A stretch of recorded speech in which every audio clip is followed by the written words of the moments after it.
യേശുവിൽ ഏറ്റവും സ്നേഹം നിറഞ്ഞ യുവതി യുവാക്കളെ, ഈശോയുടെ ഏറ്റവും സ്നേഹം നിങ്ങളുടെ ഹൃദയങ്ങളിലേക്ക് ഒഴുകിയിറങ്ങട്ടെ എന്ന് ആഗ്രഹിച്ചുകൊണ്ട് സുഹൃത്തുക്കളായ ഞങ്ങൾ നിങ്ങളുടെ മുന്നിൽ കാർലോ അക്വിറ്റസിൻ്റെ യൂക്രിസ്റ്റ് കമ്മ്യൂണിറ്റിയായ ഞങ്ങൾ നിങ്ങളുടെ മുന്നിലായിരിക്കുകയാണ്. 21-ാം നൂറ്റാണ്ടിൻ്റെ വിശുദ്ധരെ സഭ ഇന്ന് തേടുകയാണ്. ഈ കാലഘട്ടത്തിൽ വെറും 15 വർഷം കൊണ്ട് തൻ്റെ ജീവിതത്തെ വിശുദ്ധമായി കാഴ്ചവെച്ച, ലോകത്തിൽ ജീൻസും കൂളിംഗ് ഗ്ലാസും അണിഞ്ഞ് ഷൂവും അണിഞ്ഞ് സിനിമയ്ക്ക് പോയി അടിച്ചു പൊളിച്ച് നടന്ന് വിശുദ്ധനായി മാറുന്ന വാഴ്ത്തപ്പെട്ട കാർലോ അക്വിറ്റസിൻ്റെ തിരുനാൾ ദിനങ്ങളാണ്. നമുക്കും ആ വിശുദ്ധനോടൊപ്പം ഒന്ന് പ്രാർത്ഥിക്കാം. നമുക്കൊരു നിമിഷം പരിശുദ്ധാത്മാവിന് വേണ്ടി പ്രാർത്ഥിക്കാം. കാൽവരിയിൽ ഈശോ ഒരു കൊച്ചു പയ്യനായ യോഹന്നാനിലേക്ക് ദൈവത്തിൻ്റെ ആത്മാവിനെ നിറച്ചു കൊടുത്തതുപോലെ, ഒരു പെന്തക്കൊസ്തയിൽ 12 പേരുടെ മേൽ ആത്മാവിൻ്റെ ശക്തി നിറഞ്ഞതുപോലെ നമുക്കും കരങ്ങൾ കൂപ്പി പരിശുദ്ധാത്മാവിനെ നമുക്ക് ക്ഷണിക്കാം. Welcome Holy spirit. ഞങ്ങളുടെ ജീവിതത്തിലേക്ക് ഈ ശുശ്രൂഷ സമയത്ത് വലിയൊരു സന്തോഷത്തിൻ്റെ, വലിയൊരു സമാധാനത്തിൻ്റെ ആത്മീയ വർഷം ഒഴുക്കണമേ. ജോയൽ പ്രവാചകന്റെ പുസ്തകം 2-ാം അധ്യായം 28-ാം വാചനം നമ്മൾ ഓർമ്മപ്പെടുത്തുന്നില്ലേ? അന്ന് ഇങ്ങനെ സംഭവിക്കും, എല്ലാവരുടെ മേൽ ഞാൻ എൻ്റെ ആത്മാവിനെ വർഷിക്കും. നിങ്ങളുടെ പുത്രന്മാരും പുത്രിമാരും പ്രവചിക്കും. നിങ്ങളുടെ വൃദ്ധന്മാർ സ്വപ്നങ്ങൾ കാണും. യുവാക്കൾക്ക് ദർശനമുണ്ടാകും. ദൈവമേ, ദർശനങ്ങൾ നഷ്ടപ്പെട്ട യുവജനങ്ങളിലേക്ക് ഒരു പുതിയ ദർശനത്തിൻ്റെ കാഴ്ചപ്പാടുമായിട്ട് ഈ 21-ാം നൂറ്റാണ്ടിൽ കടന്നു വന്ന വാഴ്ത്തപ്പെട്ട കാർലോയെ പോലെ ഞങ്ങളും പരിശുദ്ധാത്മാവിൽ നിറയാൻ ഞങ്ങളെ സഹായിക്കണമേ.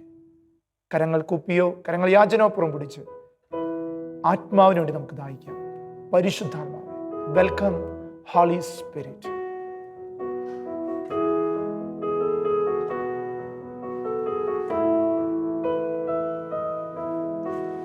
Welcome, Holy Spirit. We are in your presence. Fill us with your power.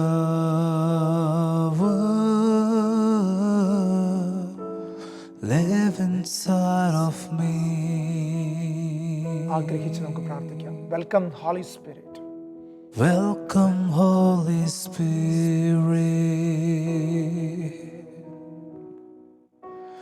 We are in your presence.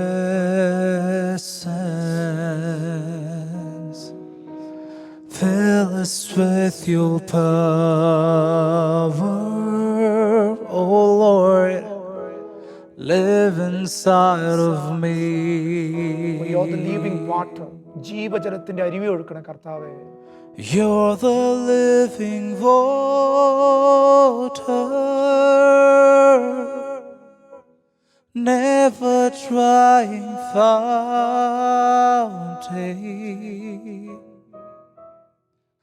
comforter and counselor. Take complete control.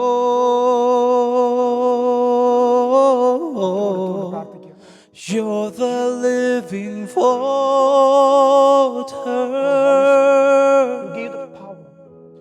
never drying fountain, comforter and counselor. Take complete control.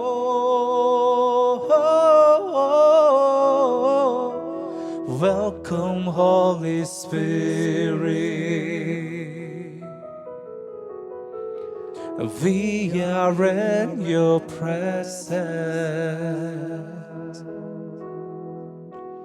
Fill us with your power, oh Lord. Live inside of me.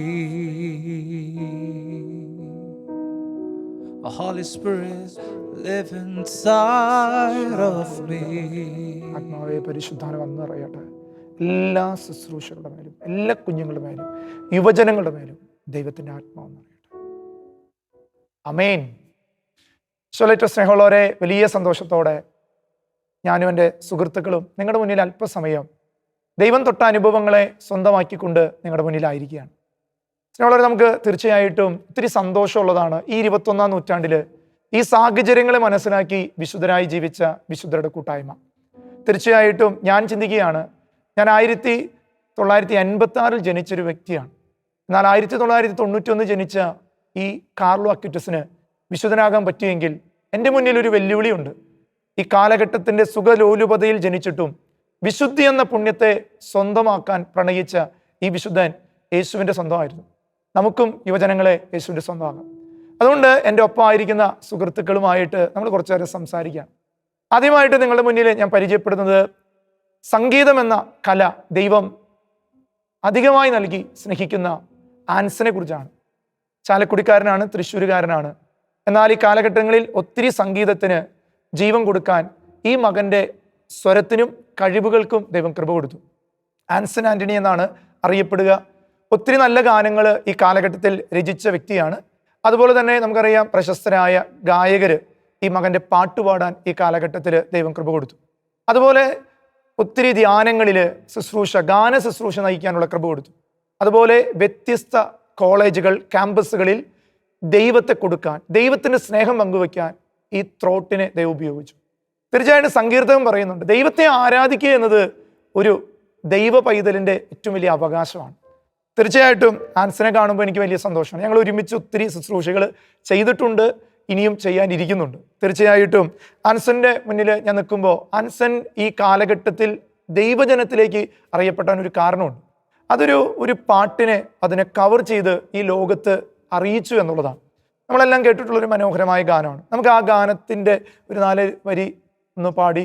നമുക്കറിയാം, നോമ്പ് കാലഘട്ടങ്ങളിൽ എല്ലാ status വീഡിയോകളിലും ഈ പാട്ടില്ലാതെ വരില്ല.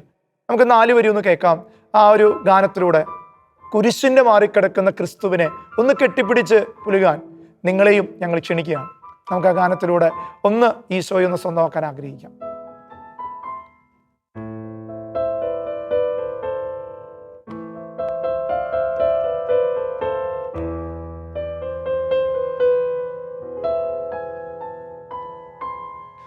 കുരിശിൻ്റെ മാറിൽ വെയിലേറ്റെനിക്കായി തണലേകും നാഥനെ പിരിയുകില്ല. കുരിശിൻ്റെ മാറിൽ വെയിലേറ്റെനിക്കായി തണലേകും നാഥനെ പിരിയുകില്ല. ഇല്ല, ഞാൻ എങ്ങുമേ പോവുകില്ല.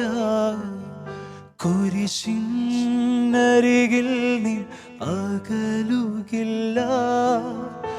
ഇല്ല, ഞാൻ എങ്ങുമേ പോവുകില്ല. കുരിശിനരികിൽ നീ അകലുകില്ല. കുരിശിൻ്റെ മാറിൽ വെയിലേറ്റെനിക്കായി തണലേകും നാഥനെ പിരിയുകില്ല.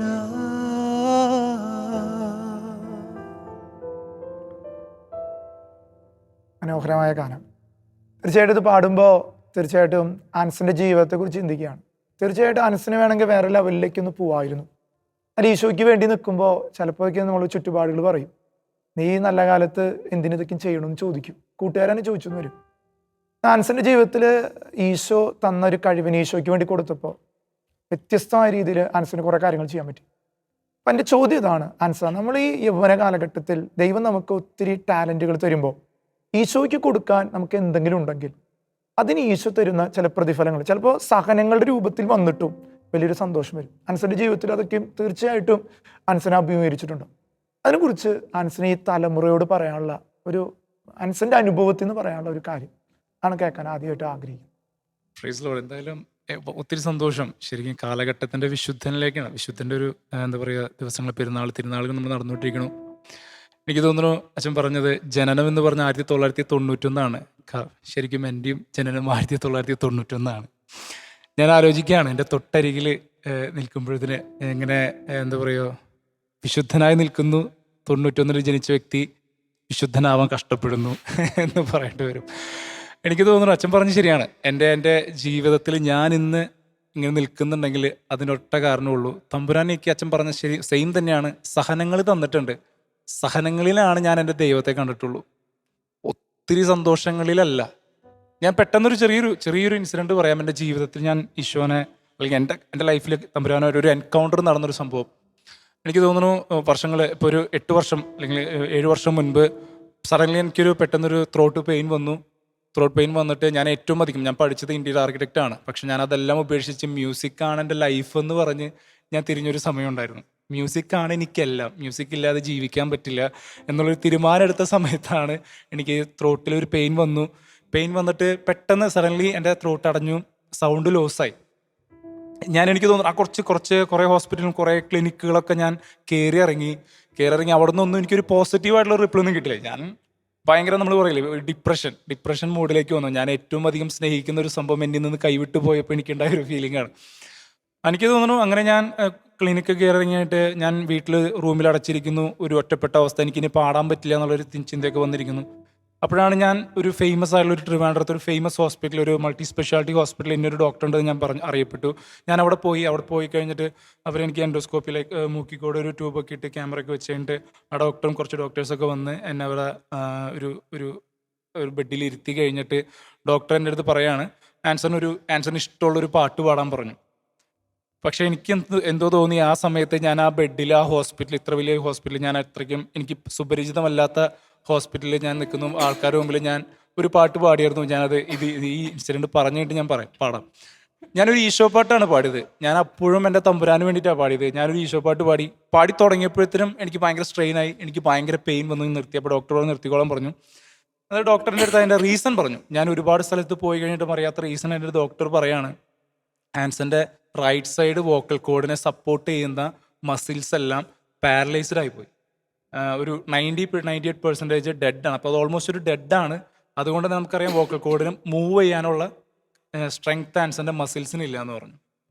അപ്പോൾ അതുകൊണ്ടാണ് ആൻസിന് സൗണ്ട് പ്രൊഡ്യൂസ് ചെയ്യാൻ പറ്റാത്തത്. അപ്പോൾ പിന്നെ ഒപ്പം തന്നെ റൈറ്റ് സൈഡ് വോക്കൽ കോഡിൻ്റെ പോർഷൻ ജസ്റ്റ് ഡിസ്ലൊക്കേഷനും ഉണ്ട്. അപ്പോൾ ഒത്തിരി എയർ മാത്രമേ പോകുന്നുള്ളൂ, അതുകൊണ്ടാണെന്ന് പറഞ്ഞു.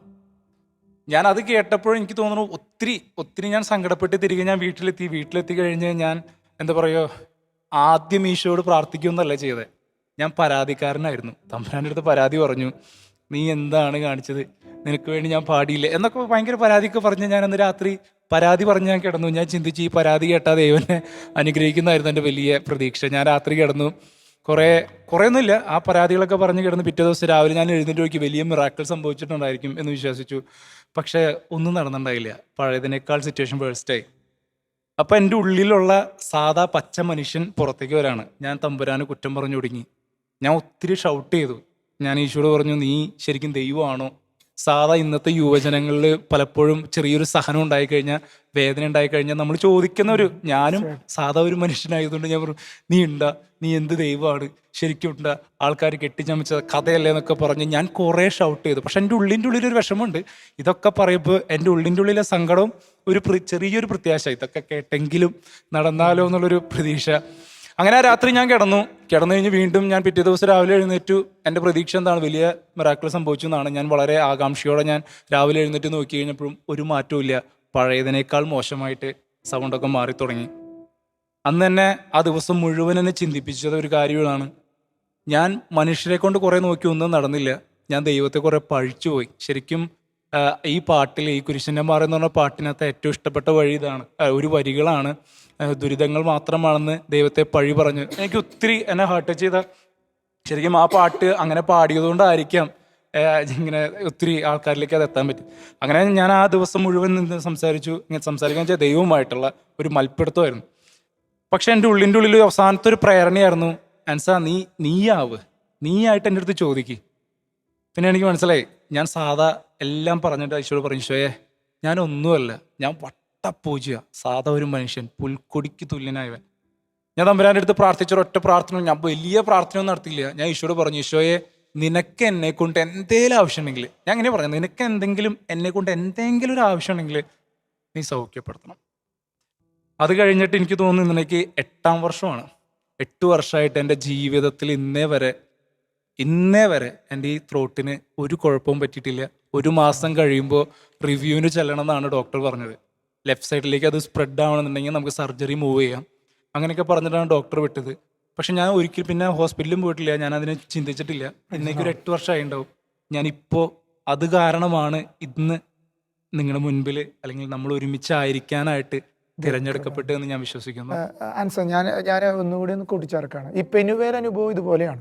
യാക്കോബ് മൽപ്പിടുത്തം നടത്തിയിട്ട് തുടയല് മാറ്റിയിട്ടും അവൻ പറഞ്ഞു ഞാൻ അനുഗ്രഹിച്ചിട്ടല്ല പോയത്. യൗവനങ്ങൾക്ക് വേണ്ട ഒരു വാശി അത് തന്നെയാണ്. സത്യം. ഞാൻ ചോദിക്കുന്നത് ഇപ്പോൾ ക്രിസ്ത്യൻ കമ്മ്യൂണിറ്റി മാത്രമല്ല പല ഇതിലും പോയിട്ട് നീ ശുശ്രൂഷ നടത്തിയിട്ടുണ്ട്.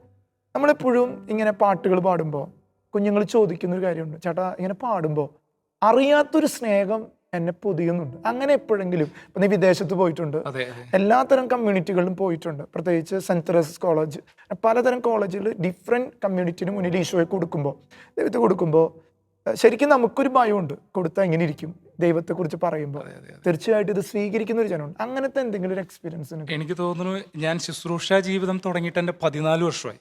പക്ഷേ ശരിക്കും അതൊരു മാനുഷികമായിട്ട് തുടങ്ങിയതാണ്. പക്ഷെ ഒരു എൻകൗണ്ടർ, ശരിക്കുള്ള ദൈവമായിട്ടുള്ള കണ്ടുമുട്ടൽ ഈ ഒരു ഇൻസിഡൻറ്റ്, അത് 8 വർഷത്തിനായിട്ടുള്ളൂ. ശരിക്കും അപ്പോൾ ആത്മാർത്ഥമായിട്ടുള്ള ഒരു ശുശ്രൂഷ ജീവിതം തുടങ്ങിയിട്ട് 8 വർഷം എന്ന് പറയാൻ പറ്റുള്ളൂ. ബാക്കിയുള്ളതൊക്കെ എന്നെ തന്നെ ഞാൻ കാണിച്ചുകൊണ്ടിരിക്കുകയായിരുന്നു. അപ്പോൾ പിന്നെ തമ്പുരാന് കൊടുത്തത് 8 വർഷത്തിന് ശേഷം.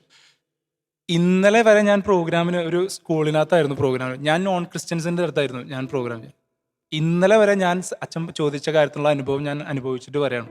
ഞാൻ നോൺ കാത്തലിക്, ഞാൻ പാടിയ പാട്ട് എനിക്ക് തോന്നുന്നു ഉള്ളം നൊന്തു നീ, ആ പാട്ടായിരുന്നു.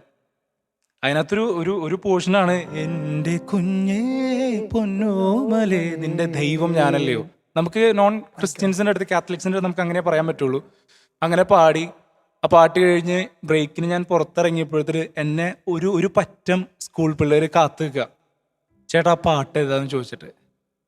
ഞാൻ പറഞ്ഞു ഒരുപാട് സ്ഥലത്ത്, ഞാൻ മിക്ക സ്ഥലത്തും നോൺ ക്രിസ്ത്യൻസിൻ്റെ അടുത്ത് കൂടുതലും ടച്ച് ചെയ്യണ പാട്ടുകൾ നമ്മുടെ പാടുമ്പോഴത്തേനും, ഈശോ പാട്ട് പാടുമ്പോഴത്തേനും, പിന്നെ കരുണാമയനെ ആ പാട്ടുകളൊക്കെ. എന്നിട്ട് എൻ്റെ അടുത്ത് ചോദിച്ചാണ്, ഞാനപ്പോൾ ഈ പാട്ട് പാടുമ്പോൾ ഞാൻ കണ്ടുകൊണ്ടിരിക്കുന്ന കാഴ്ച എന്ന് പറയുന്നത് ഒരു ഓൾമോസ്റ്റ് ഒരു 70% ആൾക്കാർ, കുട്ടികൾ കരഞ്ഞുകൊണ്ടിരിക്കുകയാണ്.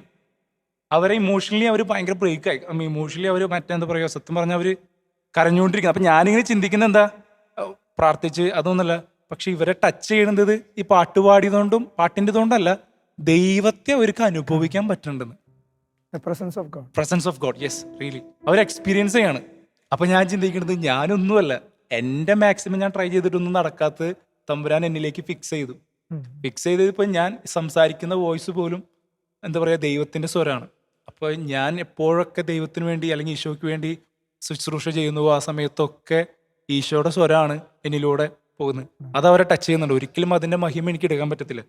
അച്ഛൻ പറഞ്ഞ പോലെ തന്നെ ഈശോ അനുഗ്രഹിച്ച് വിദേശത്തും ഒരുപാട് സ്ഥലങ്ങളിൽ ഒരുപാട് ശുശ്രൂഷ ചെയ്യാൻ പറ്റി. എല്ലാവരും പറയുന്നൊരു സംഭവം എന്ന് പറയുന്നുണ്ടെങ്കിൽ ഏറ്റവും കൂടുതൽ ഞാനിപ്പോൾ ഇവിടെ പറയാൻ പറ്റുമെന്ന് അറിയില്ല, പക്ഷേ കാത്തലിക് കുട്ടികളെക്കാൾ കൂടുതൽ ഈശോയുടെ പ്രസൻസ് അനുഭവിക്കുന്നത് നോൺ ക്രിസ്ത്യൻസ് ആണ്.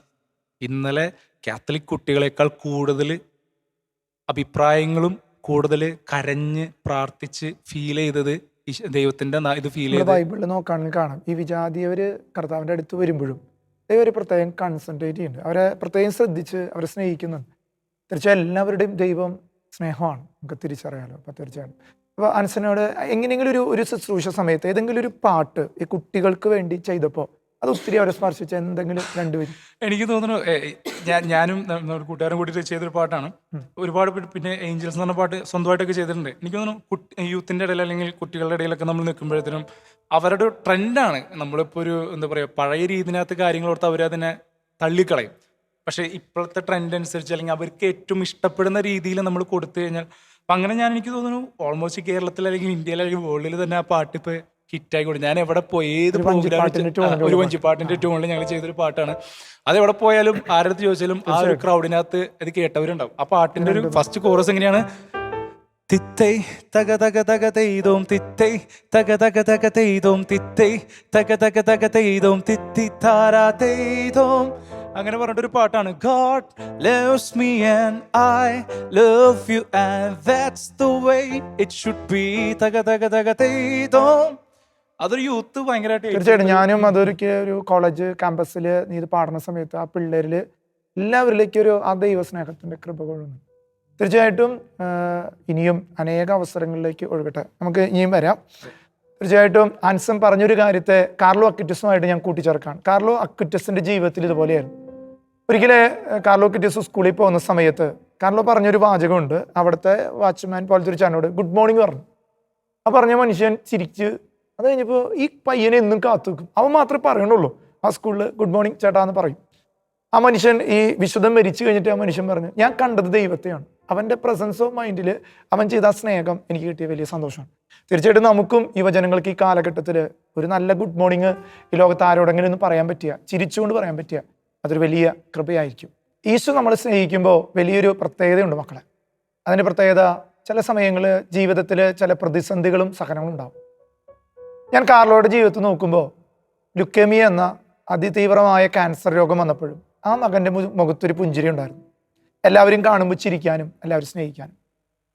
ഞാൻ രണ്ടാമത്തെ എൻ്റെ സുഹൃത്തിലേക്ക് കടന്നു പോവാണ്. അനീറ്റ ജോസ് എന്നാണ് പേര്. കോഴിക്കോടാണ് വീട്. ബികോം ദേവഗിരി കോളേജിൽ കഴിഞ്ഞു.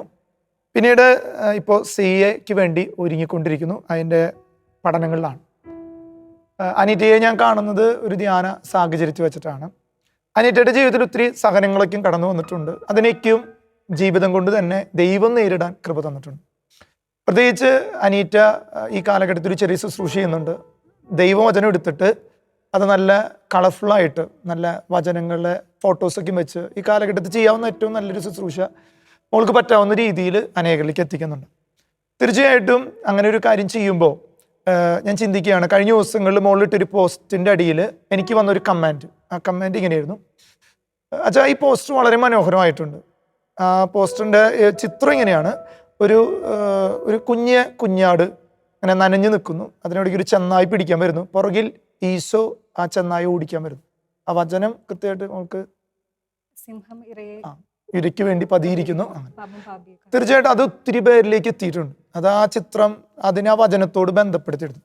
തീർച്ചയായിട്ടും ആ ഒരു എക്സ്പീരിയൻസ് ഇങ്ങനെയൊക്കെ ചെയ്യുമ്പോൾ ദൈവം ചിലപ്പോൾ നമ്മളെ തൊടും, ഈ പിക്ചർ കണ്ടെത്താൻ അല്ലെങ്കിൽ ആ വചനം കണ്ടെത്താൻ, ആ വചനം എങ്ങനെ ഇതിനെ കൂട്ടി യോജിപ്പിക്കണമെന്ന് കിട്ടും. തീർച്ചയായിട്ടും അനീറ്റയുടെ ജീവിതത്തിൽ കുറേ പ്രതിസന്ധികൾ വന്നിട്ടുണ്ട്.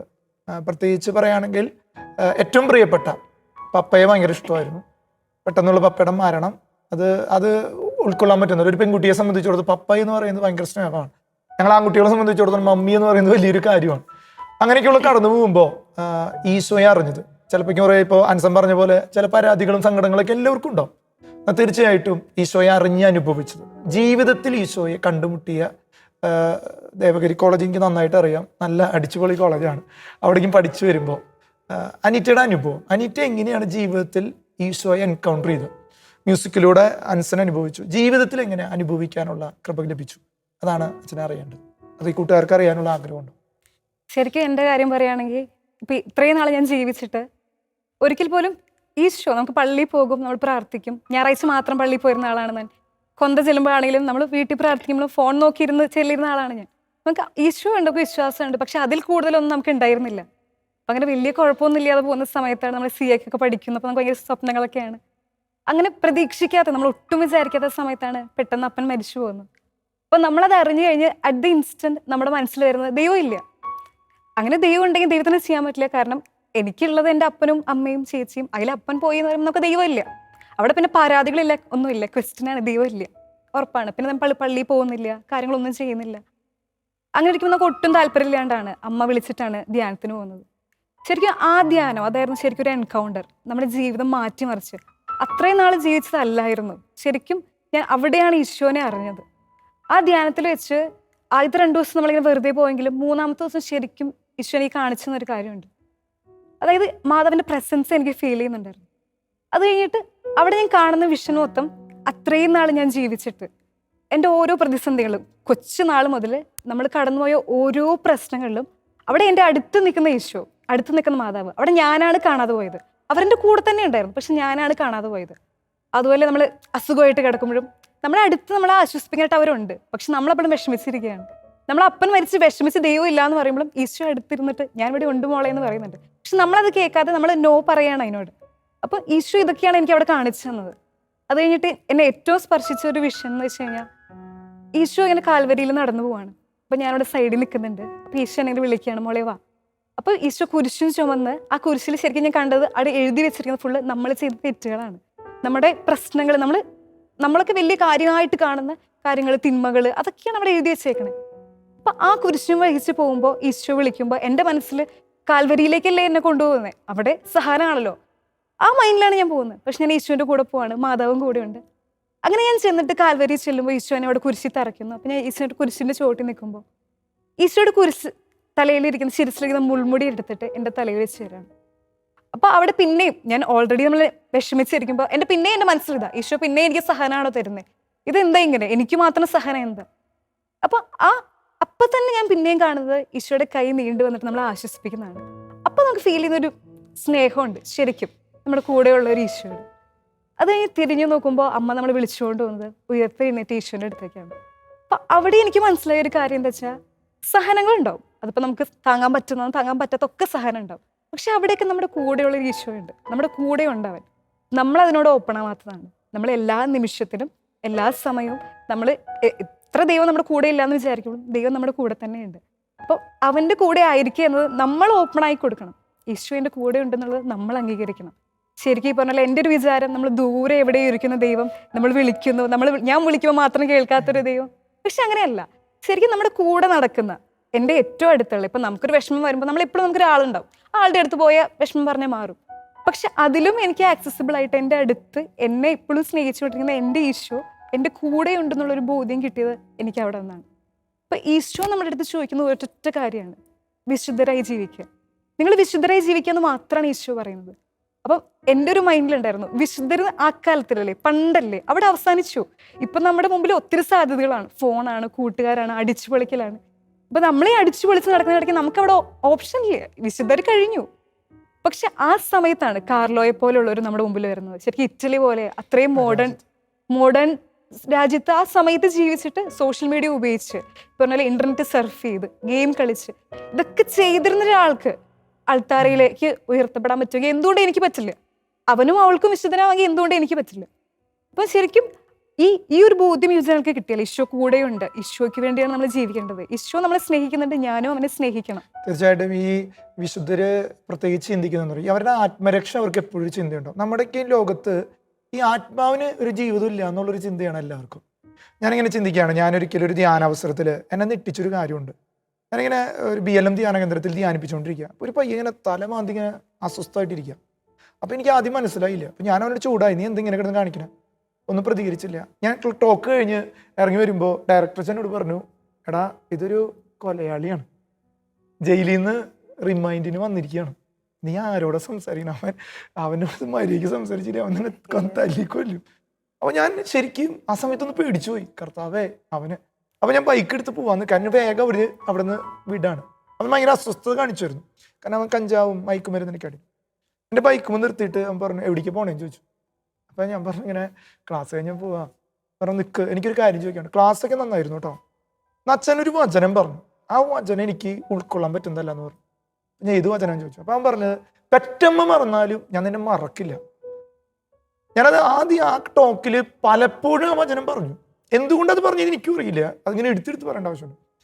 അപ്പം അവനോട് പറയാ, എൻ്റെ അപ്പനമ്മ എനിക്ക് ആരാന്നറിയില്ല, ഞാൻ തെരുവേ കിടന്നവനാ, ആരും എന്നെ സ്നേഹിച്ചിട്ടില്ലെങ്കിലും ആ വചനം പറയുമ്പോഴേ എവിടെയൊക്കെയോ ഞാൻ തെരുവേ കിടന്നപ്പോഴും എന്നെ പുതപ്പ് കൊണ്ട് മൂടിയ ഒരു അമ്മ പോലെ ഒരു ദൈവത്തെ ഞാൻ കണ്ടു. എന്നെനിക്ക് ഭയങ്കര വെറുപ്പാണ് ഈ മാതാപിതാക്കളോട്. എനിക്ക് ആരും ഒരു കുഞ്ഞിനെ ഒരു അമ്മ ഉമ്മ കൊടുക്കണം കാണുമ്പോൾ എനിക്കത് കിട്ടിയിട്ടില്ല എന്നൊരു തോന്നൽ എനിക്ക് എപ്പോഴും ഉണ്ടാവാറുണ്ട്. അത് കഴിഞ്ഞ് ഞാനായിട്ട് എന്നെ സംസാരിച്ചു. നിങ്ങൾക്കറിയോ, സെപ്റ്റംബർ 1 മുതൽ 8 വരെ മെറ്റൽ വിരിച്ചിട്ട് അതുമ്മ മുട്ടുകുത്തി കരഞ്ഞ് പ്രാർത്ഥിച്ച പയ്യനെ എനിക്കറിയാം. ഇന്ന് VU സെൻട്രൽ ജയിലിൽ അവൻ എടുക്കുന്നുണ്ട്. ഇന്ന് അവനെ ഞാൻ പല അച്ഛന്മാരോടും പറയുമ്പോൾ അവൻ ബൈബിൾ പിടിച്ചിട്ട് അവിടെ ഇരിക്കണം. കാരണം എന്താ, അവൻ പറയാണ്, എൻ്റെ അമ്മ മറന്നാലും ദൈവം എന്നെ മറക്കില്ല. ഒരിക്കല് ഒരു ആരാധന സമയത്ത് ഈ അനാഥ പിള്ളേരിങ്ങനെ ആരാധനയ്ക്കിരിക്കുക, എന്നെ കരയിപ്പിച്ചൊരു ദിവസമാണ്. ഇങ്ങനെ അവരിയ്ക്കുക, അവർ ഈശോനെ നോക്കിയിട്ട് ഒരു പെൺകുട്ടി പറയാ, അമ്മ മറന്നാലും ദൈവം മറക്കില്ലെന്ന അനുഭവം എന്നെ പഠിപ്പിച്ചു.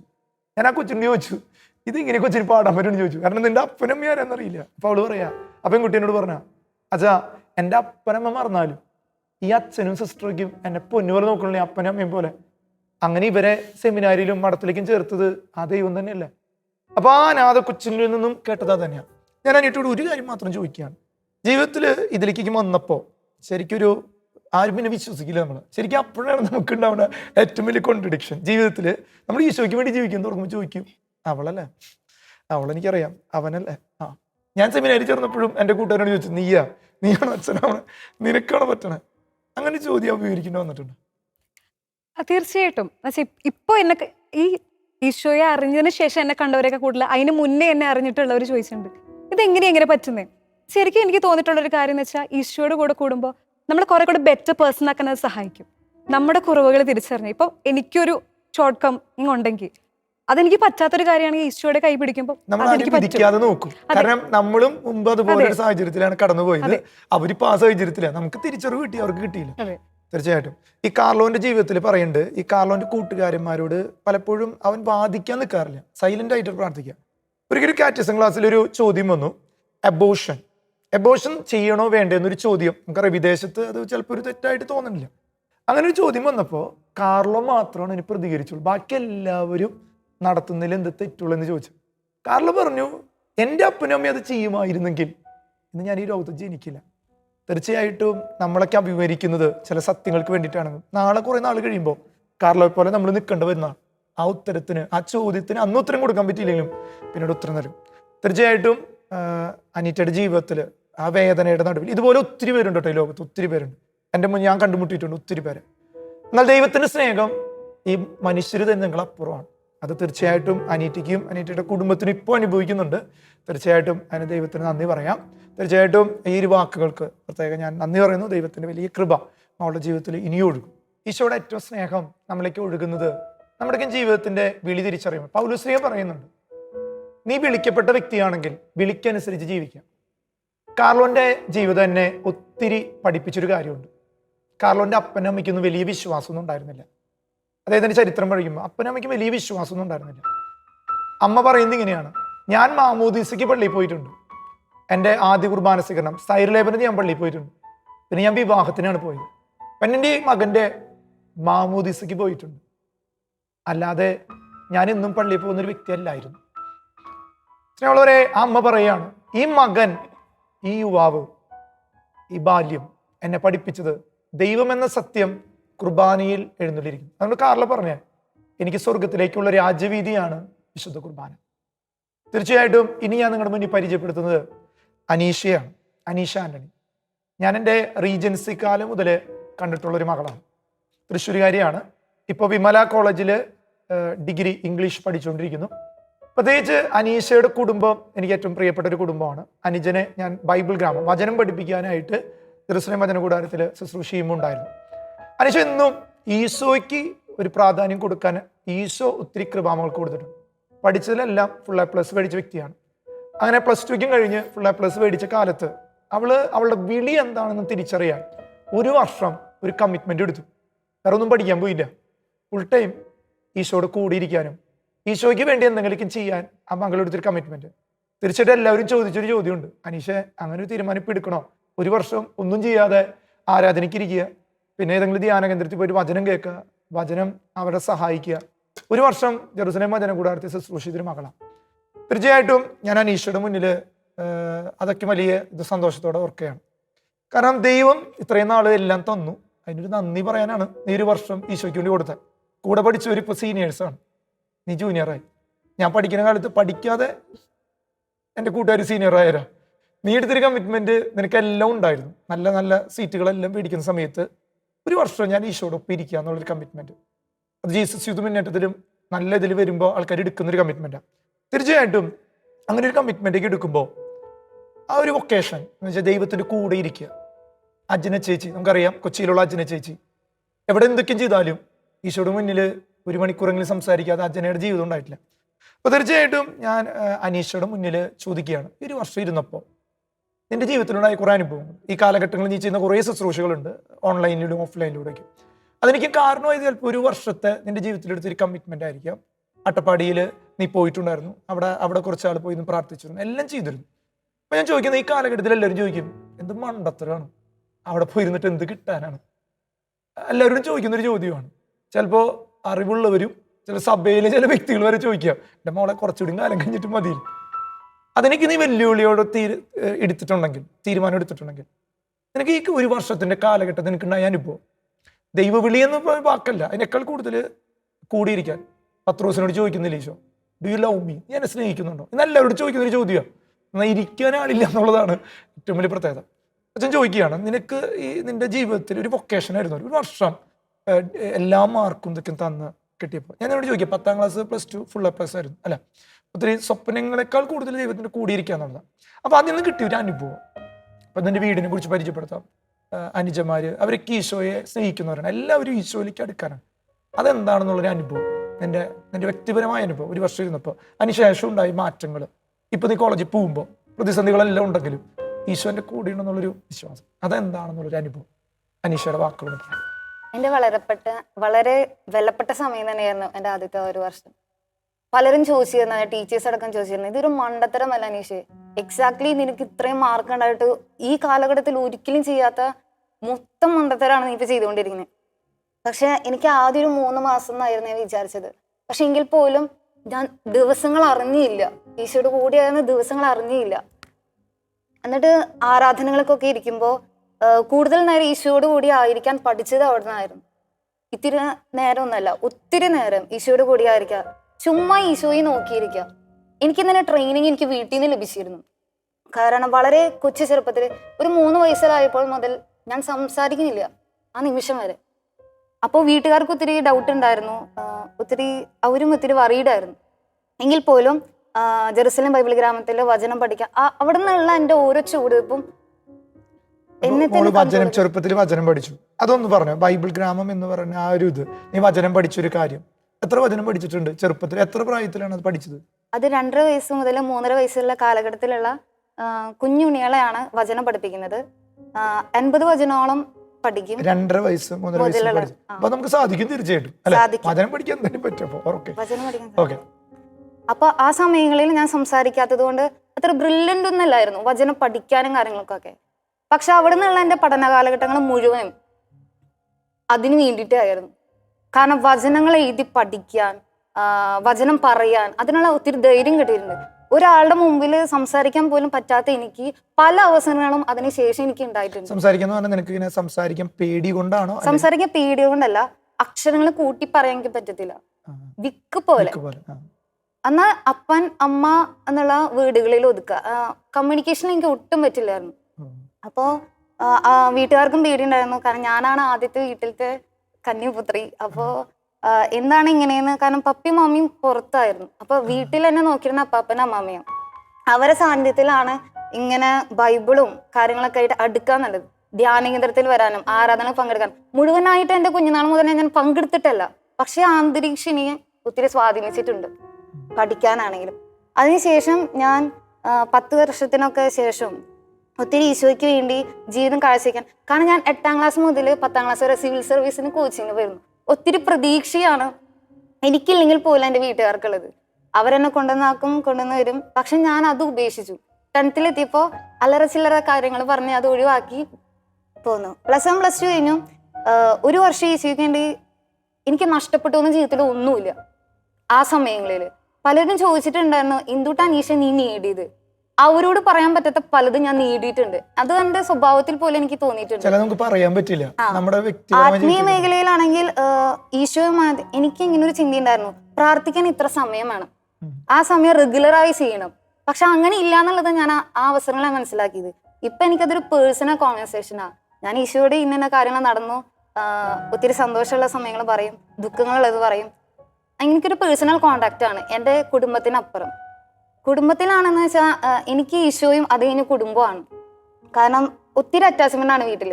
6 മണി നേരമാണ് ഞങ്ങളെല്ലാവരും വീട്ടിൽ കൂടി ചേർന്ന സമയം. ആ സമയത്താണ് ഞങ്ങളെല്ലാവരും അവനവൻ്റെ അന്നത്തെ ദിവസത്തെ കാര്യങ്ങളൊക്കെ പറയാ. അത് കേട്ടിരിക്കുന്ന ഒരു സ്വഭാവം എനിക്ക് ഉണ്ടായിരുന്നു. അതുകൊണ്ട് തന്നെ ഇപ്പോഴും ആരും കോളേജിൽ വന്നാലും അവരെന്തെങ്കിലും കാര്യങ്ങൾ പറയാനുണ്ടെങ്കിൽ കേട്ടിരിക്കാനുള്ളൊരു മെന്റാലിറ്റി എനിക്കത് ഇല്ലാത്തതായിരുന്നു. എങ്ങനെയോ അത് വന്നു ചേർന്നിട്ടുണ്ടായിരുന്നു. ഇപ്പൊ കുടുംബത്തിൽ എന്ന് വെച്ചാൽ അവരും എന്നോട് സഹകരിച്ചിരുന്നു. ഞാനൊരു വർഷമൊക്കെ കളയാന്ന് പറഞ്ഞാൽ അതും ഞാൻ പറഞ്ഞില്ലേ, ഒത്തിരി പ്രതീക്ഷയാണ് എന്നിൽ. എൻ്റെ ഏജ് പോകണം, അങ്ങനെ ഒത്തിരി കാര്യങ്ങളൊക്കെ ഉള്ളപ്പോഴും അവരെന്നെ സമ്മതിച്ചു. എൻ്റെ അനിയന്മാരാണെങ്കിലും ചേച്ചി, കാരണം എനിക്ക് അവരെ വിട്ട് നിൽക്കുക എന്നുള്ളത് എന്നെ സംബന്ധിച്ച് വളരെയധികം എനിക്ക് ഒരിക്കലും അത് എക്സ്പെക്ട്, കാരണം എനിക്ക് ആഗ്രഹിച്ചെന്ന് വെച്ചാൽ മമ്മിയും പപ്പയും പുറത്തായിരുന്നപ്പോൾ ഒറ്റയ്ക്ക് എന്നുള്ള ഫീലിംഗ് ഞാൻ ഒത്തിരി അലട്ടിയിരുന്നു. ഈ കാലഘട്ടത്തിൽ അതിനുശേഷം ഒത്തിരി മക്കൾക്കുള്ള ഒരു സംഭവമാണ്. ആ സഹോദരങ്ങൾ വേണം, കൂട്ടുകാർ വേണം. അതങ്ങനെ ഇപ്പൊ നിന്റെ ജീവിതത്തിൽ ഭയങ്കര അനുഭവം. ചിലൊരു ഉണ്ണികളൊക്കെ ഉണ്ടായി കഴിയുമ്പോൾ നേരെ ഓപ്പോസിറ്റ് ആവും. ഐ, അവൻ കാരണമാണ് എന്നെ സ്നേഹിക്കാത്തതെന്നൊരു ചിന്തയ്ക്ക് വരാം. ഇല്ല, ഒരിക്കലും എനിക്ക് അങ്ങനെ ഉണ്ടായിട്ടില്ല. കാരണം അത് ഞാൻ ഒരു ഉണ്ണീനെ ആഗ്രഹിച്ച് എനിക്ക് ഒരു വർഷത്തിനുള്ളിൽ 2 ഉണ്ണികളെ കിട്ടി. അത് എന്നെ സംബന്ധിച്ച് വളരെ വലിയ കാര്യം. കാരണം മമ്മിയൊക്കെ ജോലിക്ക് പോകുമ്പോ ഇപ്പൊക്കെ ആളുകൾ ഫോണുകളാണ് കൊടുക്കുക പിള്ളേർക്ക് അറിയാണ്ടിരിക്കാൻ. പക്ഷെ ഞാനൊക്കെ അന്ന് ചെയ്തിരുന്നത് വീട്ടിൽ വേറെ ആരും ഇല്ല. അപ്പനും അമ്മയും ജോലിക്ക് പോകുമ്പോ എനിക്ക് ഇവരാണ് LKG UKG, ഞാൻ 6ല്. അപ്പൊ ഞാൻ ചെയ്യുന്ന പരിപാടി ഞാൻ എന്നെ അച്ഛനാവും, അവര് ഇങ്ങനെ അന്നവെള്ളം തെളിക്കുന്ന ആൾക്ക്, അങ്ങനെയൊക്കെ ആയിട്ട് ഞങ്ങൾ തന്നെ കൺവെൻഷൻ നടക്കുന്നത്. അപ്പൊ എനിക്കും ചില പിള്ളേരും മിണ്ടാതിരിക്കും വേണം. അങ്ങനെ ഒരു കളി അപ്പൊക്കെ ഇങ്ങനെ പഴം ചെത്തി അങ്ങനൊക്കെ ഞങ്ങള് അങ്ങനെ കുഞ്ഞുനാൾ മുതലേ ഞങ്ങളും 3 പേരും അതിൽ അഡ്ജസ്റ്റഡ് ആയിരുന്നു. ഞാൻ പള്ളിയിൽ പോകുമ്പോൾ ഇത്ര ചെറിയ കുഞ്ഞു അനിയന്മാരാണെങ്കിലും അവരും പള്ളിയിൽ വന്നിരുന്നു. അപ്പൊ കപ്പീരായിട്ടും ചോദിക്കാറുണ്ട്, എന്തിനാ ഇത്ര രാവിലെ തന്നെ ഈ പിള്ളേരെ കൊണ്ടുവരണം. പക്ഷെ അവര് എന്നിലത് അലിഞ്ഞ് ചെയ്യുന്നു. ഞാൻ 2 കാര്യം. ഒന്ന്, ഈ വചനം നമ്മൾ ഇങ്ങനെ പഠിക്കുമ്പോൾ അല്ലെങ്കിൽ വചനം എഴുതുമ്പോൾ വചനം സ്വന്തമാക്കുമ്പോൾ ചിലപ്പോൾ നമ്മുടെ ജീവിതത്തിൽ ചില പ്രതിസന്ധി വരുമ്പോൾ ചില ഓർമ്മകളായിരിക്കും ഈ വചനങ്ങൾ നമുക്കൊരു പ്രത്യാശയായിട്ട്. അപ്പൊ ഞാൻ ചോദിക്കുന്നത്, ഈ വചനങ്ങൾ ഇങ്ങനെ നീ ഒരു വർഷമൊക്കെ ഇരുന്ന് ഇങ്ങനെ ചെയ്തല്ലോ, അപ്പൊ അതുകൊണ്ട് നിനക്ക് ചിലപ്പോൾ ചിലർ സഹായിക്കാൻ പറ്റും. അച്ഛൻ്റെ ജീവിതത്തിൽ ഞാൻ നോക്കുമ്പോൾ ചിലർക്ക് ഇങ്ങനെ ചില വചനം കൊടുക്കുമ്പോൾ അവരുടെ ജീവിതത്തിൽ ഭയങ്കര മാറ്റം കണ്ടിട്ടുണ്ട്.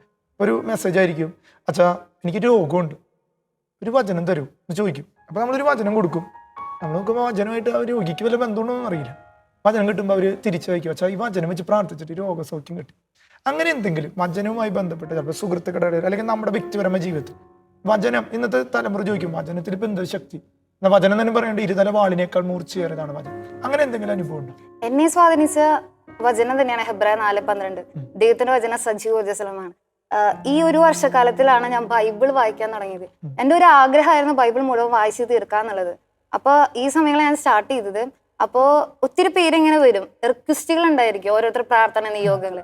ആരാലും അറിയപ്പെടാതെ എല്ലാവരും ഇങ്ങനെ മോളെ പ്രാർത്ഥിച്ചോളും, മോളെ പ്രാർത്ഥിച്ചോളും. അപ്പോഴാണ് ഞാൻ ചിന്തിക്കുന്നത്, ദൈവം ഇവരൊക്കെ നിയോഗ പ്രാർത്ഥന. അപ്പൊ ഞാൻ ഇവർക്ക് ഇങ്ങനെ ഞാൻ വായിച്ചിരുന്ന പോർഷനിൽ നിന്ന് വചനങ്ങൾ കൊടുത്തിട്ട് അവര് 2-3 ദിവസം കഴിഞ്ഞിട്ട് ഇങ്ങോട്ട് വന്ന് പറയും, മോളെ തന്നിരിക്കുന്ന വചനം ഒത്തിരി സ്വാധീനിച്ചിട്ടോ, അത് ഞങ്ങൾക്ക് ഫലിച്ചു എന്നൊക്കെ പറയാറുണ്ട്. അപ്പൊ ഞാൻ വിചാരിച്ചു, ദൈവം ഞാനെന്ന ചിന്ത അവിടെ പോയി, അഹം എന്നുള്ള ഭാവം അവിടെ തന്നെ അവസരിക്കുന്നത്. കാരണം കർത്താവിന്റെ വചനം ഇത്രയും പവർ ഉണ്ടെന്ന് നമ്മൾ വചനം പറയും പഠിക്കുകയും ഒക്കെ ചെയ്യും, പക്ഷെ ജീവിക്കുന്നുണ്ടെന്ന് കാണിക്കാൻ അത്ര അവസരങ്ങൾ തന്നെ. ഇത്തിരി കുഞ്ഞു പിള്ളേരാണെങ്കിലും ബൈബിൾ ഗ്രാമത്തിൽ കുഞ്ഞു പിള്ളേരെ പഠിപ്പിക്കും. അവരിൽ നിന്ന് പറയുന്ന വചനം ഒരു മുതിർന്ന ആള് പറയുന്ന വചനത്തിനേക്കാളും ഒരു കുഞ്ഞു കുട്ടി ഒരു ഇൻസിഡന്റിൽ പറയുമ്പോൾ അവിടെ ഉണ്ടാകുന്ന ചലനം എനിക്ക് കാണാൻ സാധിച്ചിട്ടുണ്ട്. വചനത്തിന് ഒത്തിരി സ്വാധീനമുണ്ട്, ശക്തി ഉണ്ടെന്ന് എനിക്ക് അവസരങ്ങളിലാണ് ഇതുപോലെ വചനത്തിന് നമുക്ക് ഒത്തിരി സ്വാധീനം തരാൻ പറ്റും. ഞാൻ എൻ്റെ ലൈഫിൽ ചിന്തിക്കുകയാണ്, ഒരിക്കല് ഞാൻ കോളേജിൽ പഠിക്കുന്ന സമയത്ത് ഒരു പരീക്ഷ വരാണ്, എല്ലാവർക്കും ഭയങ്കര ബുദ്ധിമുട്ടാണ്. അപ്പോൾ ഞാൻ അതിലൊരു വചനം ഫിലിപ്പി, അതാണ് എൻ്റെ ജീവിതത്തിൽ എന്നെ സ്പർശിച്ചു. ഫിലിപ്പി 4:13 എന്നെ ശക്തനാക്കുന്നവരോട് എനിക്ക് ചെയ്യാം. അപ്പോൾ ഇക്കണോമെട്രിക്സ് എന്ന് പറഞ്ഞൊരു പരീക്ഷയാണ്, എല്ലാവർക്കും ഭയങ്കര ബുദ്ധിമുട്ടാണ്. ഇവരെന്നോട് ചോദിച്ചു, അച്ഛാ വല്ല വഴിയുണ്ട് അത് പഠിച്ച് ഇത് വരൂ. അപ്പം ഞാനിങ്ങനെ വചനം വെച്ച് പ്രാർത്ഥിച്ചിട്ട് ഈശോട് ചോദിച്ചു, ഈശോ ഞാനിവരോട് ഒരു ചോദ്യം പറഞ്ഞു കൊടുക്കാൻ പോകും, കിട്ടുമോയെന്ന് എനിക്കറിയില്ല, അത് വരുത്തോ, അങ്ങനെയാണ് എനിക്ക് ഇവരെല്ലാവരും കിട്ടും. അങ്ങനെ ഞാൻ ആ റിസ്കിൽ കുർബാന കണ്ട് ജപമാല ചൊല്ലി ഈ വചനം വെച്ച് ഒരു 10 പ്രാവശ്യം ചൊല്ലി ഞാൻ ഇവരോട് ഈ വചനം പറഞ്ഞു. എന്നെ ശക്തനാക്കുന്നവരോട് ഈ കാര്യം എനിക്ക് നടന്നു കിട്ടും എന്നുള്ളൊരു പ്രത്യാശ. ആ ക്വസ്റ്റ്യൻ വരാണ്. അന്ന് മുതൽ എൻ്റെ എല്ലാ സുഹൃത്തുക്കളും എനിക്ക് വലിയ സുഹൃത്തുക്കളാണ്. എൻ്റെ എന്ന് പറയാൻ പറ്റില്ല, ഈശോ എനിക്ക് നേടിത്തന്ന സുഹൃത്തുക്കൾ. ഞാൻ മെയിൻ ഒരു കാര്യം നമ്മളെല്ലാവരോടും കൂടി ചോദിക്കുക, നമ്മൾ കുർബാന ബലിയർപ്പിക്കുന്നവരാണ്, വിശുദ്ധ കുർബാന കാണുന്നവരാണ്. കാർലോ എപ്പോഴും പറയുന്നത് സ്വർഗത്തിലേക്കുള്ള ഒരു രാജവീതിയാണ്. ഒരു കാര്യം, നിങ്ങളുടെയൊക്കെ ജീവിതത്തിൽ കുർബാന എന്നതിനെ സ്നേഹിക്കാൻ നിങ്ങൾക്ക് കഴിഞ്ഞിട്ടുണ്ട്, അതിൽ നിന്ന് കിട്ടിയ എന്തെങ്കിലും അനുഭവം, അനീറ്റിക്ക് എന്തെങ്കിലും അനുഭവം, ഈ കുർബാനയ്ക്ക് എന്നും ബലിയർപ്പിക്കുന്നുണ്ട്, അപ്പോൾ കിട്ടിയൊരു അനുഭവം അനീറ്റയുടെ ജീവിതത്തിൽ എന്തെങ്കിലും ഒരു പ്രത്യേക ഇൻസിഡന്റ്? ഞാൻ പറഞ്ഞിരുന്നു നേരത്തെ, നമ്മൾ ആദ്യമൊക്കെ കുർബാനയ്ക്ക് പോകുമ്പോൾ നമ്മൾ കടമ കഴിക്കാൻ പോവുകയാണ്. പക്ഷെ അതിനുശേഷമാണ് നമുക്ക് ശരിക്കും നമ്മൾ കണ്ണടച്ച് നിന്ന് വിശുദ്ധ കുർബാനയിൽ പങ്കെടുക്കുമ്പോൾ അതിൽ ശരിക്കും പരിശുദ്ധാത്മാവ് വരുന്നുണ്ട്. ആ അപ്പത്തിൽ ശരിക്കും ജീവിക്കുന്ന ഈശോയുണ്ടെന്ന് ശരിക്കും ഞാൻ പലപ്പോഴും കണ്ടിട്ടുണ്ട്, മാലാഖമാർ വന്ന് നിൽക്കുന്നത്. അപ്പോൾ നമ്മൾ വിചാരിക്കും നമ്മൾ അലസമായിട്ട് നിൽക്കുന്നത് എന്തുകൊണ്ടാണ്? സ്വർഗം പോലും മുട്ടുമടക്കുന്നിടത്ത് നമ്മൾ അലസമായിട്ട് നിൽക്കുകയാണ്. അപ്പം നമ്മൾ ഇങ്ങനെ പോകുമ്പോൾ നമുക്ക് പരീക്ഷകൾ ഉണ്ടാകുമ്പോൾ, നമുക്ക് എന്തെങ്കിലും പ്രശ്നങ്ങൾ ഉണ്ടാകുമ്പോൾ ശരിക്കും ആ പരിശുദ്ധാത്മാവ് ഇറങ്ങി വരുന്ന സമയത്ത് ഞാൻ നിയോഗം വെക്കുന്ന കാര്യങ്ങൾ ഇപ്പം കുറെ കൂടി ഞാൻ മനസ്സിലാക്കിയ കാര്യമാണ്, ആത്മീയ കാര്യങ്ങൾക്ക് വേണ്ടി നമ്മൾ നിയോഗം വെക്കുക. ഇപ്പം പരീക്ഷ ജയിക്കുക അങ്ങനെയല്ല, രോഗം മാറുക അങ്ങനെയല്ല, നമുക്ക് പറ്റാത്ത കാര്യങ്ങൾ, ഇപ്പം എന്നിലുള്ള കുറവുകൾ, ഞാൻ മൂലം മറ്റുള്ളവർ വേദനിച്ചിട്ടുണ്ടെങ്കിൽ, അപ്പം അങ്ങനത്തെ കാര്യങ്ങളൊക്കെ ഞാൻ നിയോഗം വെക്കും. വിശുദ്ധ കുർബാന, ഈശോ എനിക്കിങ്ങനെ പറ്റിപ്പോയി, അപ്പോൾ അവർ വേദനിച്ചിട്ടുണ്ട്, അല്ലെങ്കിൽ ഈശോ എനിക്കൊരു മുറിവുണ്ട്, ആ മുറിവ് കാരണമാണ് അങ്ങനെ പറ്റിപ്പോയെന്ന് പറഞ്ഞ് ഞാൻ നിയോഗം വെച്ച് കുറച്ച് ദിവസം വിശുദ്ധ ബലിയിൽ ആ നിയോഗം വെച്ച് കഴിയുമ്പോഴത്തേക്ക് ആ കാര്യം ശരിക്കും അത്ഭുതമായിട്ട് മാറുന്നത് ഞാൻ കണ്ടിട്ടുണ്ട്. ദൈവം ഇടപെടുന്നു. അപ്പൊ ഞാൻ ഭയങ്കര ശരിക്കും അത്ഭുതമാണ് കൂടെ അത്. നടക്കുന്ന ഒരു ദൈവമാണ് അതെ. നമ്മുടെ കുർബാന. അനീഷിക്ക് അങ്ങനെ വല്ലതും കുർബാനയുടെ അനുഭവം? എന്നെ സംബന്ധിച്ച് അച്ഛൻ പറഞ്ഞ പോലെ പരീക്ഷാ സമയത്താണ്. കാരണം ഞാനൊക്കെ എങ്ങനെയാണെന്ന് വെച്ചാൽ പരീക്ഷയുടെ തലേ ദിവസമാണ് എല്ലായിരുന്നു പഠിക്കുന്നത്. അതൊരു ഒടുക്കത്തെ പഠിപ്പായിരിക്കും. അപ്പോൾ 8, 9, 12 മണി വരെ ഇരിക്കും, 2 മണി തൊട്ട് ഇരിക്കും, അങ്ങനെയൊക്കെയാണ്. കാരണം പരീക്ഷ അപ്ഡേറ്റ് പഠിക്കില്ല.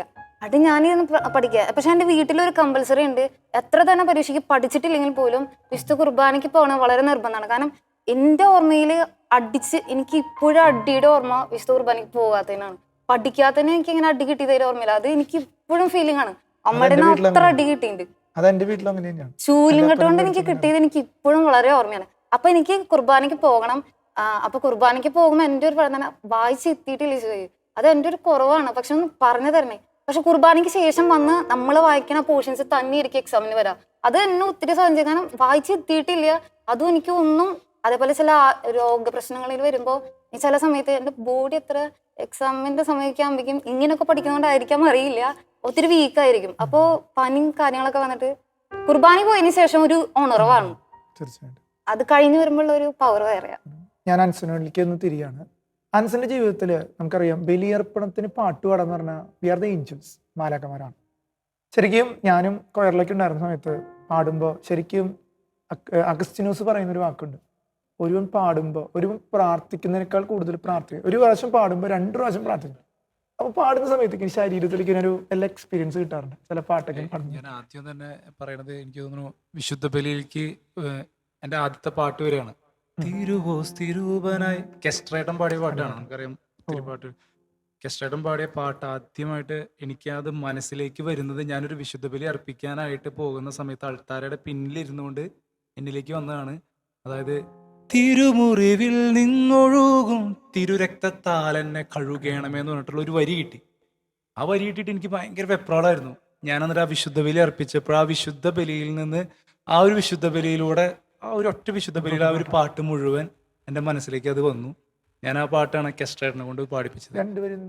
ആരാധന ആരാധന ആരാധന യേശുനാഥ, തിരുവോസ് തിരൂപനായി സക്രാരിയിൽ വാഴും എൻ പൊന്നു ദൈവമേ യേശുനാഥ, തിരുമുറിവിൽ നിന്നൊഴുകും തിരുരക്തത്താൽ എന്നെ ആശീർവദിക്കണേ യേശുനാഥ, ആരാധിക്കുന്നു ഞാൻ നിന്നെ, നിന്റെ ദിവ്യാപദാനം വാഴ്ത്തുന്നു. അങ്ങനെ പറഞ്ഞിട്ട് ആ പാട്ടാണ്. അത് ആരാധന ഒരുപാട് കുറച്ചധികം നാളായി, എനിക്ക് തോന്നുന്നു 7 വർഷമായി പാട്ട് ഇറങ്ങി കഴിഞ്ഞിട്ട്. അച്ഛൻ പറഞ്ഞ പോലെ തന്നെ അതാണ് എന്നെ ഏറ്റവും അധികം ദിവ്യബലിയിലൂടെയാണ് ഞാൻ ഈ ഒരു പാട്ട് ഉണ്ടാക്കിയത്. ആദ്യമായിട്ട് തമ്പുരാൻ എനിക്ക് തന്ന കഴിവിലൂടെ തന്നെ തമ്പുരാൻ വെളിപ്പെടുത്തുകയാണ്. പിന്നെ അച്ഛൻ പറഞ്ഞ പോലെ തന്നെ ശരിക്കും ഞാനിങ്ങനെ പാടുമ്പോഴത്തേനും ഒരുപാട് പാട്ടുകൾ നമുക്ക് ഭയങ്കരമായിട്ട് മനസ്സിൽ ഇങ്ങനെ നമ്മൾ ദിവ്യബലിയിൽ പാടുമ്പോഴത്തേനും ഒരുപാട് എനിക്ക് ഏറ്റവും കൂടുതൽ എനിക്ക് ഫീൽ ചെയ്തതിനേക്കാൾ കൂടുതൽ ആൾക്കാർ ബലി കഴിഞ്ഞ് വന്നിട്ട് ബലിയർപ്പണം കഴിഞ്ഞ് വന്നിട്ട് ആളുകൾ വന്ന് പറയും, അൻസ എനിക്കിന്ന് സ്വർഗം കാണാൻ പറ്റി. ശരിക്കും ഞാനത് പറഞ്ഞപ്പോൾ എൻ്റെ കണ്ണൊക്കെ നിറഞ്ഞു പോയിട്ടുണ്ട്. പണ്ടൊക്കെ, അതായത് ഞാൻ പറഞ്ഞു ആ ഒരു എൻകൗണ്ടർ ഉണ്ടാവുന്നതിന് മുമ്പൊക്കെ ഞാനത് എൻ്റെ ഭയങ്കര ആൻസൺ സംഭവമാണെന്നുള്ള രീതിയായിരുന്നു. പിന്നെ മനസ്സിലായി ഞാനൊന്നും അല്ല, തമ്പുരാൻ തന്നെ ഇടപെട്ട് ശരിക്കും നമുക്കത് ഭയങ്കര ഫീൽ ആയതുകൊണ്ട്, ബലി ഭയങ്കര നമുക്ക് പറയാം ഭയങ്കരമായിട്ട് ഫീൽ ചെയ്തതുകൊണ്ടാണ്, അല്ലെങ്കിൽ ഭയങ്കര അഭിഷേകമായതുകൊണ്ടാണ് അത് മറ്റുള്ളവരിലേക്കും അത് പകർന്നു കിട്ടിയതെന്ന് എനിക്ക് തോന്നിയിട്ടുണ്ട്. തീർച്ചയായിട്ടും സ്നേഹമുള്ളവരെ, അപ്പോൾ നമ്മൾ യുവാക്കൾ തിരിച്ചറിയേണ്ട ഒരു കാര്യമുണ്ട്. വിശുദ്ധ കുർബാനയിൽ പറയുന്നുണ്ട്, വിശുദ്ധ കുർബാന വിശുദ്ധ ജനത്തിനുള്ളതാണ്. ഈ കാലഘട്ടത്തിൽ പാപത്തിന്റെ സുഖങ്ങൾ വർദ്ധിക്കുമ്പോൾ ഒരു വചനം എന്നെ എപ്പോഴും ഓർമ്മപ്പെടുത്താറുണ്ട്, യുവജനങ്ങൾ. പാപം എവിടെ വർദ്ധിക്കുന്നോ അവിടെ കൃപ അതിലേറെ വർദ്ധിക്കും. ഈ കാലഘട്ടങ്ങളിൽ ശുദ്ധ കുർബാനയുടെ വിശുദ്ധരാകാൻ ദൈവം നിങ്ങളെ വിളിക്കുന്നുണ്ട്. അത് നമ്മൾ സ്വന്തമാക്കണം. സ്നേഹമുള്ള മക്കളെ, ഈശോയോട് കൂടെ യാത്ര തിരിച്ച കാർലോ അക്വിറ്റസിന്റെ തിരുശേഷുവിന് മുന്നിലാണ് ഞങ്ങളെല്ലാവരും ഇരിക്കുന്നത്. ഈ തിരുശേഷിപ്പ് ഒരു വൈദികൻ മരിക്കാൻ കിടക്കുന്ന സമയത്ത് വിദേശത്ത് അദ്ദേഹത്തെ വാഴ്ത്തപ്പെട്ടവനായി പ്രഖ്യാപിക്കുന്നത് തന്നെ ആ ഒരു വലിയ അത്ഭുതമാണ്. മരിക്കാൻ കിടക്കുന്ന സമയത്ത് ആ യുവജന കൂട്ടായ്മയിലെ കുട്ടികൾ ചെന്നിട്ട് ആ തിരുശേഷിപ്പ് വയ്ക്കുമ്പോൾ കാരണം ഇത്രേ ഉള്ളൂ, അഴുകാതെ ഇന്നും ജീവിക്കുന്ന വിശുദ്ധൻ 21-ാം നൂറ്റാണ്ടിൻ്റെ കാലഘട്ടങ്ങളാണ്. നമുക്ക് കണ്ണുകൾ അടയ്ക്കാം, നമ്മൾ ഈ കേട്ടതെല്ലാം ദൈവത്തിന് സമർപ്പിക്കാം. ദൈവത്തിന് വചനം ഓർമ്മപ്പെടുത്തുന്നില്ലേ?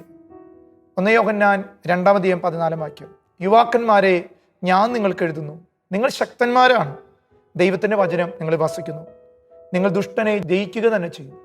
ഈ കാലഘട്ടത്തിലെ എന്തെല്ലാം തിന്മയുണ്ടെങ്കിലും മക്കളെ ഈ ഒരു കൃപ വേണം. നമുക്ക് കണ്ണുകൾ അടച്ച് നമുക്ക് യേശുവിൻ്റെ കൂടെ ഒന്ന് യാത്ര തിരിക്കാം. യേശു നമ്മുടെ കൂടെ വരുന്നുണ്ട്. ആ ഒരു ആഗ്രഹത്തിൽ കാർലോ ഓടി നടന്നത്, ഫുട്ബോൾ കളിച്ചത്, കാർലോയ്ക്കുണ്ടായിരുന്ന പ്രണയം പോലും കാർലോ ഈശോയ്ക്ക് വേണ്ടി മാറ്റിവെച്ചത്, ഭക്ഷണത്തെ സ്നേഹിക്കുമ്പോഴും ഈശോയ്ക്ക് വേണ്ടി പരിത്യാഗം ചെയ്തത്, ആ ഒരു സ്വന്തതയോടെ നമുക്ക് ഈശോയോട് കൂടെ ഒന്ന് യാത്ര തിരിക്കാം, ഒന്ന് ആഗ്രഹിക്കാം. ഒന്ന് കണ്ണുകൾ അടച്ച് ഈശോയുടെ കൂടെ നടക്കാം. I can, I must, I will. എനിക്ക് സാധിക്കും. കാർലോയെ പോലെ നമുക്ക് പറയാം, I can, I will, I must. യേശുവിൻ കൂടുള്ള യാത്ര ആനന്ദമേ, ആ മാർവോട് ചേർന്നിരുന്ന ഭയമില്ലേ. നമുക്ക് ചേർന്ന് പാടാം, യേശുവിന്റെ കൂടെയുള്ള യാത്ര. യേശുവിൻ കൂടുള്ള യാത്ര ആനന്ദമേ, ആ മാർവോട് ചേർന്നിരുന്ന ഭയമില്ലേ.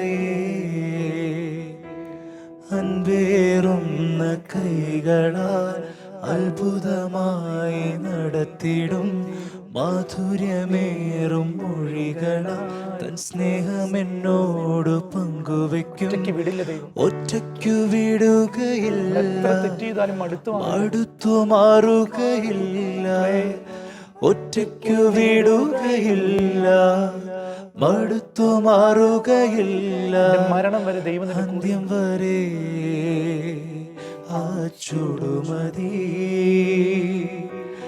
യേശുവന്റെ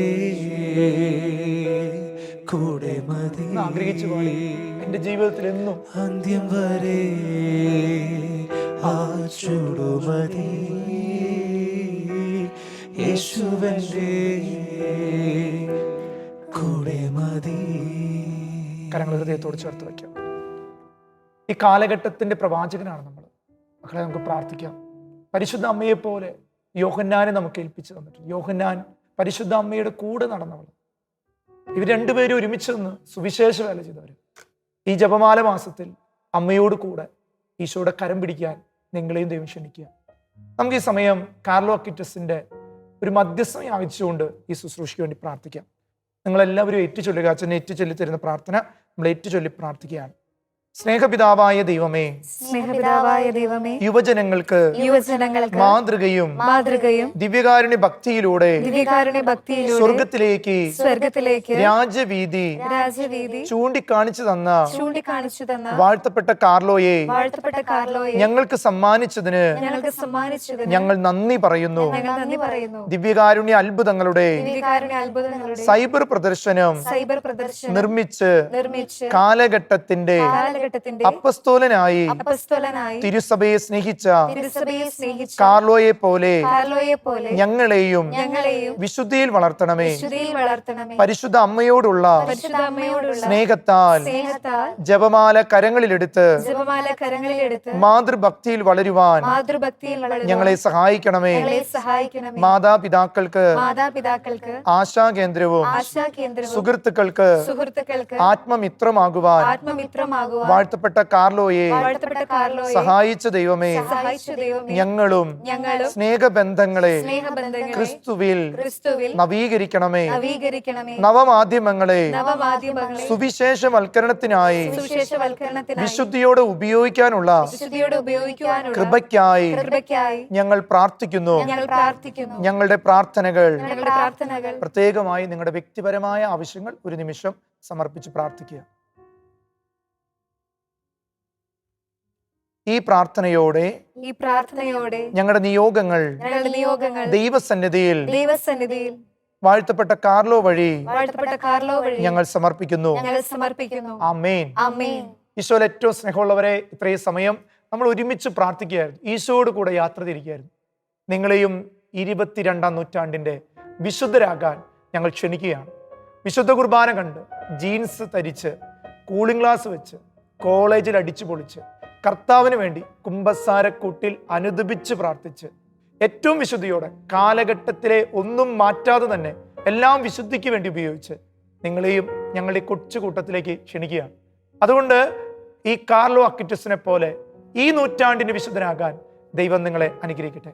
ഈശോയുടെ വലിയ കൃപ നൽകട്ടെ. നമുക്ക് വിശുദ്ധന്റെ ഒരു 4 വരി പാടിക്കൊണ്ട് ദൈവത്തിന്റെ വലിയ കൃപ അനുഭവിച്ചുകൊണ്ട് ഈ ശുശ്രൂഷയിൽ ദൈവം നിങ്ങളെ സമൃദ്ധമായി അനുഗ്രഹിക്കട്ടെ എന്ന് പ്രാർത്ഥിക്കുകയാണ്. ഈ സമയം ദൈവത്തിന്റെ വലിയ അനുഗ്രഹം വാഴ്ത്തപ്പെട്ട കാർലോയോടെ നിങ്ങൾക്കുണ്ടാകട്ടെ എന്ന് പ്രാർത്ഥിക്കുന്നു. നിർമ്മല ജീവിതത്താ വിശ്വാസ സാക്ഷിയാകും കാർലോ അക്യൂറ്റിസിയെ മാധ്യസ്ഥം തേടും നിതാ. കാർലോ അക്യൂറ്റിസിയെ മാധ്യസ്ഥം തേടും നിതാ.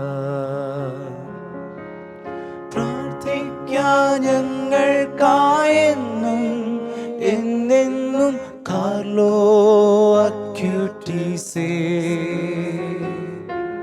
പ്രാർത്ഥിക്കാൻ ഞങ്ങൾക്കായെന്നും എന്നെന്നും കാർലോ അക്യൂറ്റിസേ. എല്ലാവരും ശിരസ് നമിച്ച് നമുക്ക് പ്രാർത്ഥിക്കാം. നമ്മുടെ കർത്താവ് ഈശോ മിശിഹായുടെ കൃപ, പിതാവായ ദൈവത്തിന്റെ സ്നേഹം, പരിശുദ്ധാത്മാവിന്റെ സഹവാസം, പരിശുദ്ധ അമ്മയുടെ മധ്യസഹായം, വാഴ്ത്തപ്പെട്ട കാർലോ അക്വിറ്റസിന്റെ മധ്യസഹായം നിങ്ങളോടും നിങ്ങളുടെ ജീവിതത്തോടും നിങ്ങളുടെ യൗവനത്തോടും കൂടെ ഉണ്ടാകട്ടെ, ഇപ്പോഴും എപ്പോഴും എന്നേക്കും. ആമേൻ. ഈശോ മിശിഹായ്ക്ക് സ്തുതിയായിരിക്കട്ടെ.